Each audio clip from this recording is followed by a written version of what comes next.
निर्जीव चाउल व तंडुल जेतेबेले महाप्रभुଙ୍କ भंडार घर को आसे नाम ही अमुणिया। अमुणिया वैष्णवाग्नि स्वयं माँ लक्ष्मी द्वारा सिद्ध है पर नाम ही अन्न।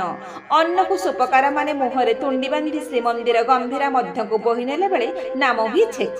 छेक गंभीर पहुंची गले नाम हो जाए भोग। भोग श्रीजंत्र रूपक ठामुरुजरे संस्थापित हेले नाम ही नैवेद्य। नैवेद्य पूजा पंडा द्वारा मंत्र उच्चारण में महाप्रभु को समर्पित हेले नाम ही प्रसाद। प्रसाद जेतेबेले परम वैष्णवी माँ विमला को पुनः समर्पित करा जाए सेतेबेले नाम हो जाए महाप्रसाद। यही महाप्रसाद आनंद बजार रे पहुंची गले अगणित भक्तों दृष्टि पथारूढ़ हो नाम ही कैबल्य। कैबल्य को नर नारायण रूपी भक्तगण सेवन कले नाम ही अबढ़ा।